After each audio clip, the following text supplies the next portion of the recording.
It's the Zoom H4. It's a digital portable recorder. It has been superseded now. It's got a little brother called, I think it's the Zoom H2, and it's been superseded by the Zoom H4N for November, if I seem to remember correctly.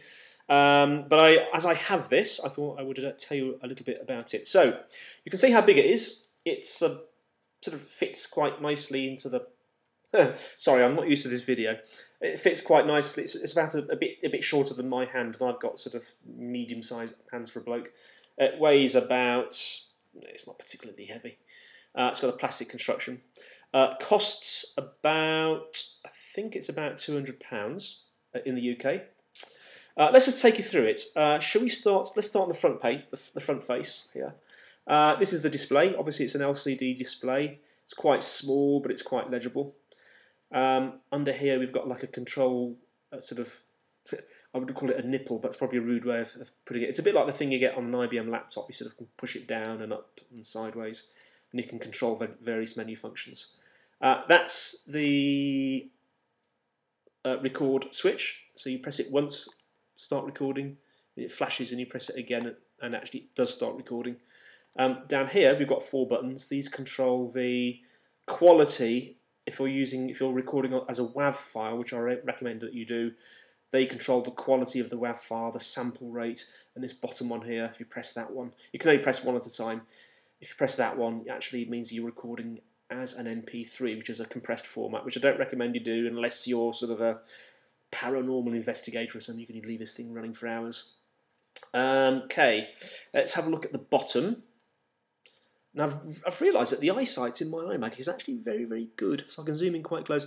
What you're looking at there are 2 XLR connectors. In fact, they're hybrid connectors, which means that you can put an XLR plug into them. If you don't know what an XLR plug is, I'll reach out and show you one.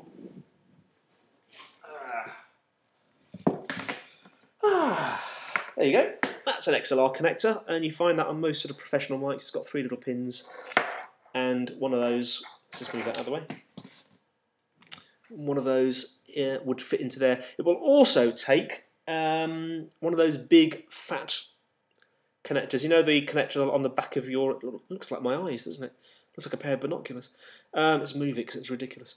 It will also take the big fat sort of headphone type connector as well, so they are hybrid connectors. So this thing will take an input from up to 2 devices with an XLR, external devices, or it will use its own internal microphones, these things here.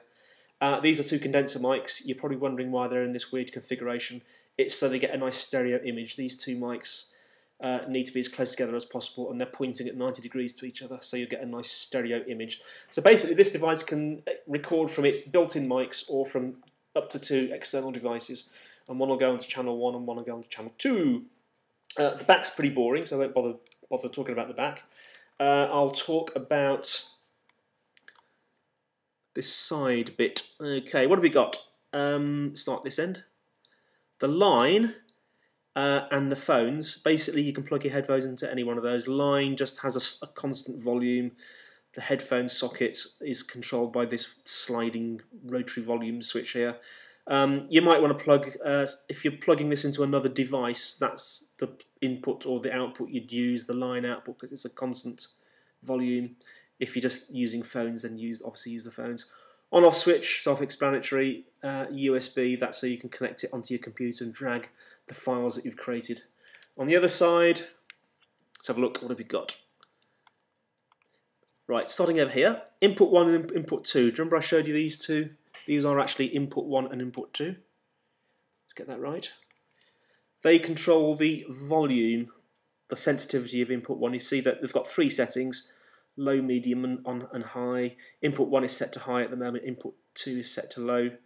Then we move over to the mic. These control the sensitivity of the built-in mics, and that is like a jog controller for the menu when you look at the menu system. So there you have it. That's the Zoom H4. It does come with one of them. It's supposed to be round. Mine's got a bit deformed because I carry it in a strange little box to stop it from being damaged. And that just fits onto there. Do use this all the time, even if you're not outside. Little tip, when you put this on, just make sure there's no gaps under there. push it right on. Being condenser mics, they are very, very sensitive to noise, to wind, and not even the black clown's nose will prevent it. So when you're using this outside, you know, say I was interviewing myself, I'd hold it down here if it was a windy day to try and use my own body as a bit of a shield. So there you go.